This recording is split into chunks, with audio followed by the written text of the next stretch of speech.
Patanjali fail हुआ और कुछ लोगों ने तो स्वामी रामदेव की जात को लेकर के, मेरे धर्म को लेकर के, मेरे सन्यास को लेकर के,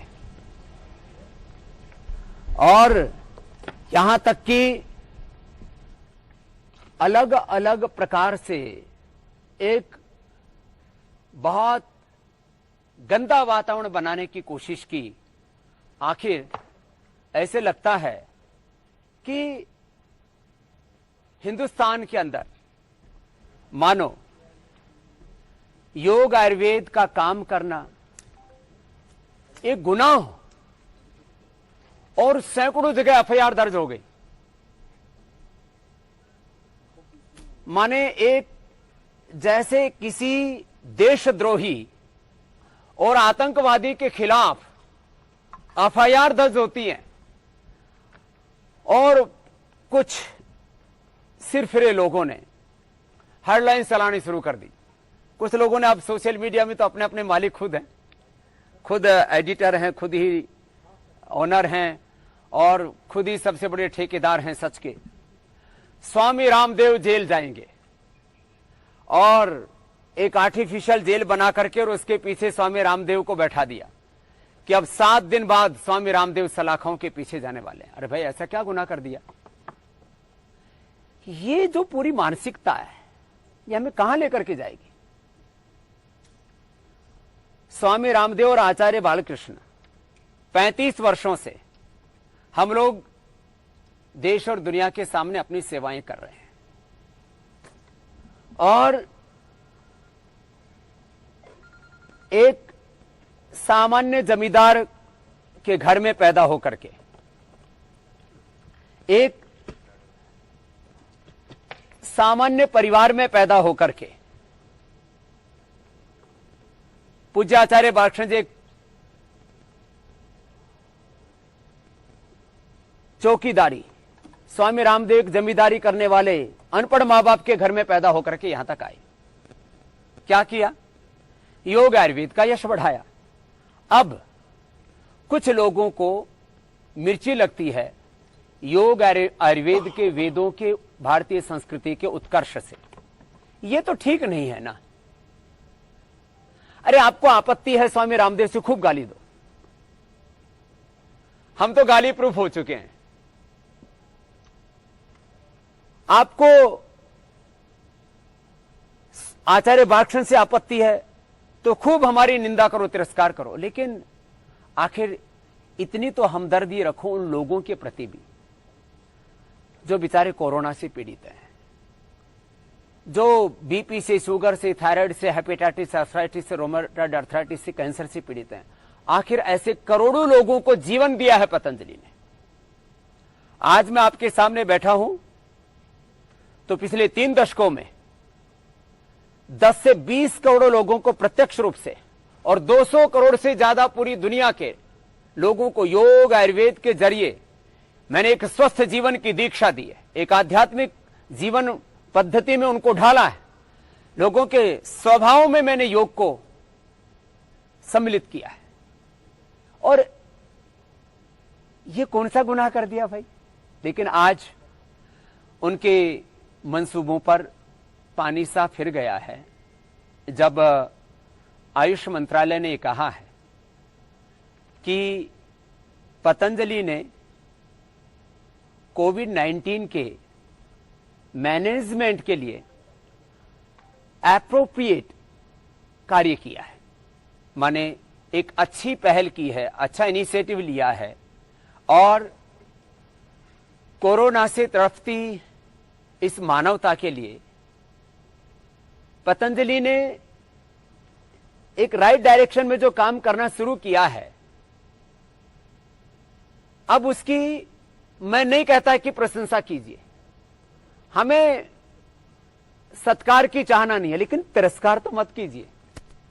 यहीं से मैं अपनी बात शुरू कर रहा हूं कि आखिर जब आयुष मंत्रालय ने भी कहा है कि भाई पतंजलि ने जो 23 जून को कोरोना के संदर्भ में जो randomised, placebo, control double blind clinical trial किया, ये मेडिकल टर्मिनोलॉजी है।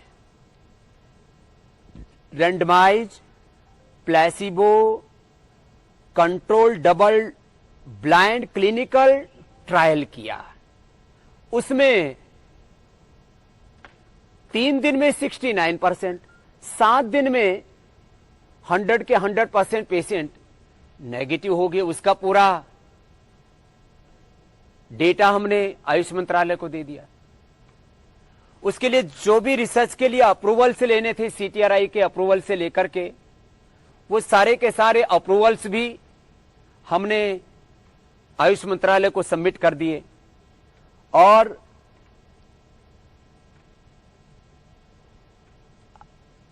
इस पूरे ट्रायल में यह देखा गया कि सबसे बड़ा खतरा होता है कोरोना पेशेंट्स में।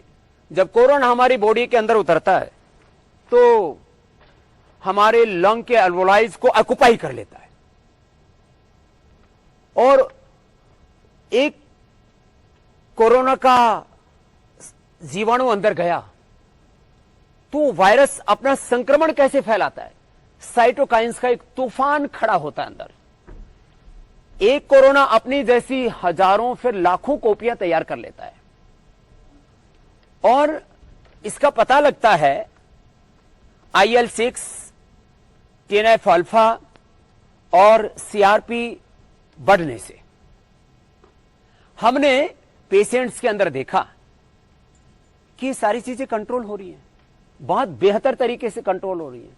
जो भी कंट्रोल ग्रुप में जो प्लेसिबो ग्रुप था उसकी तुलना में, जिनका 282-300 तक, जिनको IL-6 लेवल हो गया था, वो 1, 2, 3, 4, 5 लेवल पर आ गए, सीधा लगभग 300 से 3 पर आ गए। ये बहुत बड़ी बात है, इस साइटोकाइंस के तूफान को कंट्रोल करना। फिर इसके जो भी वायरस लोड हैं या और दूसरी जो चीजें, क्या क्या उसके अंदर भीतर परिवर्तन हुआ रोगी के अंदर, उसका पूरा साइंटिफिक डॉक्यूमेंटेशन है। और किस तरह से कोरोना के सिम्टम्स के ऊपर, उसके व्यक्ति के सिस्टम के ऊपर ये औषधियां काम करती हैं आयुर्वेद की। जो भी देखना चाहे उस क्लिनिकल कंट्रोल ट्रायल की पूरी रिसर्च वो हमने आयुष मंत्रालय को जमा की हुई है। अब जब सारे अप्रूवल से लेकर के आयुर्वेद को क्लिनिकल कंट्रोल ट्रायल के जो भी पैरामीटर्स मॉडर्न मेडिकल साइंस ने सेट किए, स्वामी रामदेव ने पैरामीटर्स नहीं बनाए, आचार्य बालकृष्ण ने पैरामीटर्स सेट नहीं किए, ये पतंजलि के बनाए हुए पूरे प्रोटोकॉल्स नहीं है, ये मॉडर्न मेडिकल साइंस ने जो प्रोटोकॉल बनाए उन प्रोटोकॉल्स के अकॉर्डिंग हमने ये रिसर्च किया। और अभी तो एक कोरोना के ऊपर ये क्लिनिकल कंट्रोल हुआ है, ट्रायल हुआ है। ऐसे ही 10 से ज्यादा बड़ी बीमारियों पर हम, जिसको 3 लेवल बोलते हैं रिसर्च के, वो हम पूरे कर चुके हैं। इनसिलिको, इन विट्रो और इन विवो, ये 3 लेवल हम पार कर चुके हैं। हाइपरटेंशन के रोगियों के लिए, हृदय रोगियों के लिए, अस्थमा के रोगियों के लिए, हेपेटाइटिस, अर्थराइटिस, रोमेटॉइड अर्थराइटिस के रोगियों के लिए, डेंगू, चिकनगुनिया, स्वाइन फ्लू के रोगियों के लिए। ये कोई हम पहली बार वायरोलॉजी के ऊपर रिसर्च नहीं कर रहे हैं।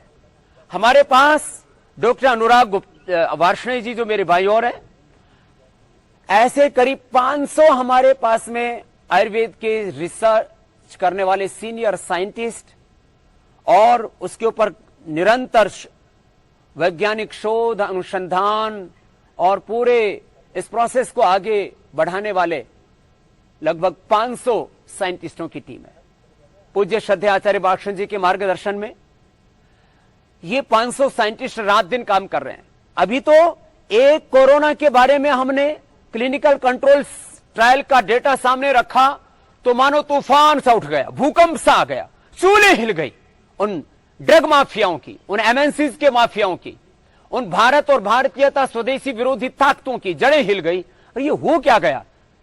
ये टाई साई पहनने वाले ये तो रिसर्च करते थे, ये लंगोटी धोती पहनने वाले कब से रिसर्च करने लगे? तो तुमने ठेका ले रखा है कि तुम ही रिसर्च करोगे। एक सन्यासी एक साइंटिस्ट की भूमिका में नहीं हो सकता, एक आचार्य वो जो है उस साइंस और टेक्नोलॉजी में रिसर्च में काम नहीं कर सकता। ये कौन सी अस्पृश्यता है? ये एक नई इंटचेबिलिटी, एक नई अस्पृश्यता, एक नई घृणा, एक नया उन्माद, ये किस तरह का हेट का दौर है? ये किस प्रकार से एक पूरी की पूरी एक सामंतवादी, एक साम्राज्यवादी सोच है कि कोई वेद पढ़ा हुआ, कोई भगवा कपड़ा पहनने वाला, कोई सन्यासी, कोई आचार्य कैसे रिसर्च कर सकता है? हमने योग आयुर्वेद की रिसर्च के लिए लगभग 10,000 करोड़ रुपए का इंफ्रास्ट्रक्चर खड़ा किया है इस देश के लोगों की ताकत से, उनके आशीर्वाद से, उनके स्नेह से।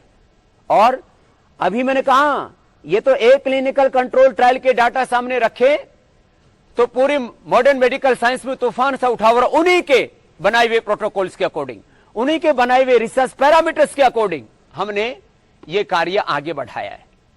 अब ये कार्य और आगे बढ़ेगा और हम इस पूरे अनुसंधान को और बहुत दूर तक लेकर के जा रहे हैं। मैं इसलिए इस बात को कहना चाहता हूं कि आज मैं 5-7 बातें पूरी स्पष्टता के साथ सबके बीच शेयर करना चाहता हूं। एक बात कि यह जो आप मेरे हाथ में तीनों औषधियां देख रहे हैं, इनका बनाने का जो लाइसेंस होता है, जिसको बोलते हैं आयुर्वेद में ड्रग लाइसेंस, यूनानी और आयुर्वेद डिपार्टमेंट होता है स्टेट गवर्नमेंट का, जो सेंट्रल के आयुष मंत्रालय से संबद्ध होता है, उससे हमने इनका लाइसेंस लिया हुआ है।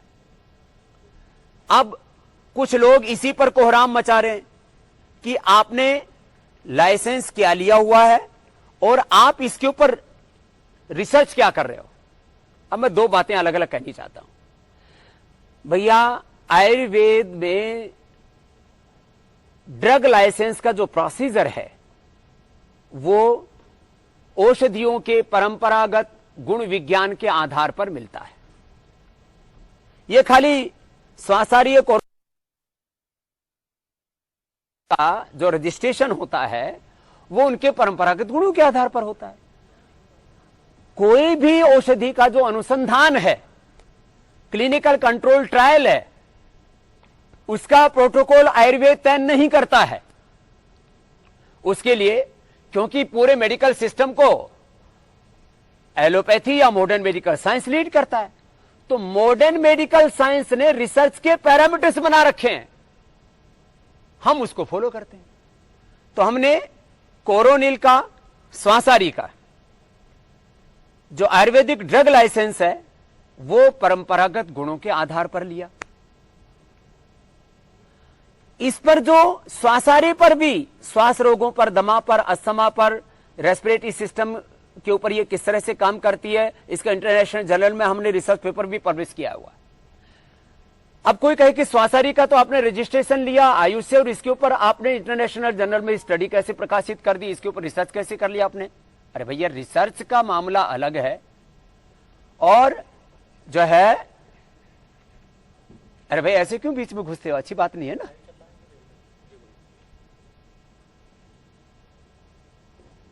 एक बात यह कहना चाहता हूं कि जब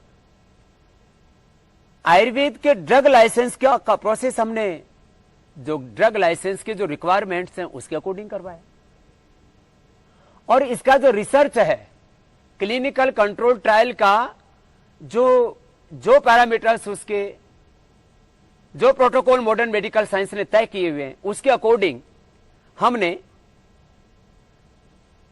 कोरोनिल के जो एक्टिव कंपोनेंट्स हैं, गिलोय, तुलसी, अश्वगंधा, एक्सट्रैक्ट, पाउडर नहीं,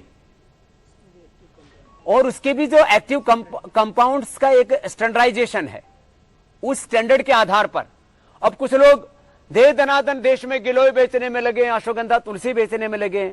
भैया इसके अंदर गिलोय अश्वगंधा तुलसी का एक सुनिश्चित मात्रा में जो उसका एक्टिव कंपाउंड उसके अंदर होना चाहिए, उस एक्टिव कंपोनेंट के साथ जिसके अंदर एक सुनिश्चित मात्रा में फाइटोकेमिकल्स, फाइटोमेटाबोलाइट्स होने चाहिए, उस मात्रा में लिया गया अश्वगंधा, गिलोय और तुलसी के एक्सट्रैक्ट को, और उसकी डोज दी गई रोगियों को, और उससे जो कोरोना पेशेंट्स में रिजल्ट आए वो हमने क्लिनिकल कंट्रोल ट्रायल में के डेटा में यहां देश के लोगों को उपलब्ध कराए। वो विज्ञापन नहीं है, और आज में जो मैं बोल रहा हूं ये कोई विज्ञापन नहीं है, मैं एक सच रख रहा हूं देश के सामने कि हमने गिलोय और तुलसी, अश्वगंधा के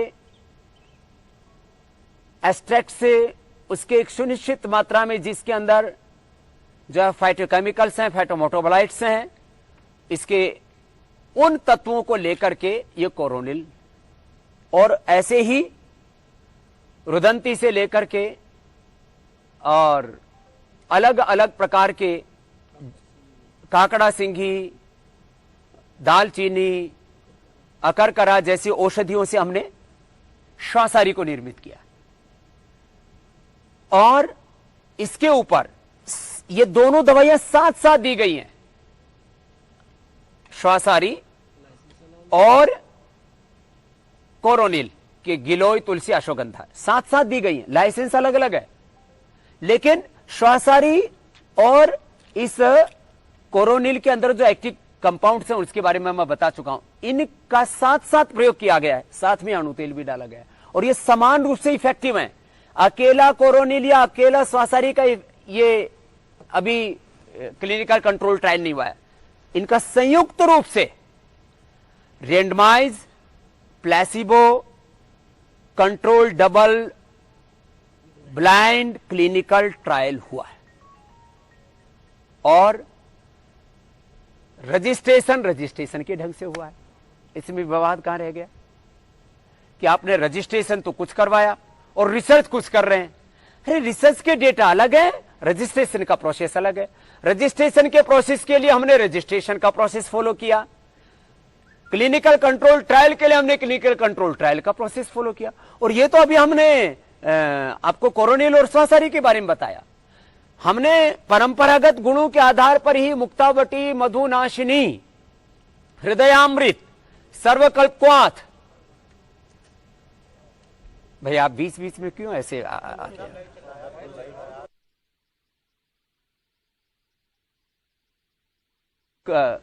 कोरोना काल चल रहा है, सारा देश जो है देख रहा है। तो देखो, एक बात ये कहना चाहता हूं अंत में कि अभी तो एक कोरोनिल और श्वासारी के बारे में बात हो रही है, कल को ये भी बात करेंगे तो 25 साल पहले रजिस्ट्रेशन करवाया था मुक्तावटी का, तो कि वो मुक्तावटी, हृदयामृत, सर्वकल्पक्वाथ या अश्वशिला या अलग अलग जो डेंगुलील आदि जो औषधियां हैं, ये अलग अलग जो आयुर्वेद के परंपरागत गुण इसमें लिखे हुए थे। ये कैसे कह सकते हैं कि ये तो बीपी की दवा है, ये तो शुगर की दवा है, ये तो हेपेटाइटिस की दवा है, और हमने हेपेटाइटिस नेगेटिव किया है। अब इसके ऊपर भी हमारे ऊपर कोई एफआईआर कर लो, जेल में डाल लो, हमको आतंकवादी कह दो, हमें देशद्रोही कह दो, कोई फर्क नहीं पड़ता। तो जब हमने जो दुनिया में नहीं हुआ था वो योग से किया, पहले तो हमने। तो आप यहाँ पर योग गुरु रामदेव को सुन रहे थे, वो जो दवाई लेकर आए हैं जिसको हाल ही में लॉन्च किया गया है, कोरोनिल टैबलेट, और साथ में बाकी और 2 दवाएं, उस पर सफाई दे रहे थे कि उन्होंने जो भी काम किया है आयुर्वेदिक ड्रग लाइसेंस के तहत किया है, क्लिनिकल कंट्रोल ट्रायल प्रोसेस को फॉलो किया है, रजिस्ट्रेशन को फॉलो किया है। क्योंकि तमाम सवाल यहाँ पर उठ रहे थे जब उन्होंने प्रेस कॉन्फ्रेंस की थी, तो इस तरह के दावे किए गए थे कि कोरोना का ये इलाज है इस बीमारी का, लेकिन अब वो सफाई देते हुए नजर आ रहे हैं।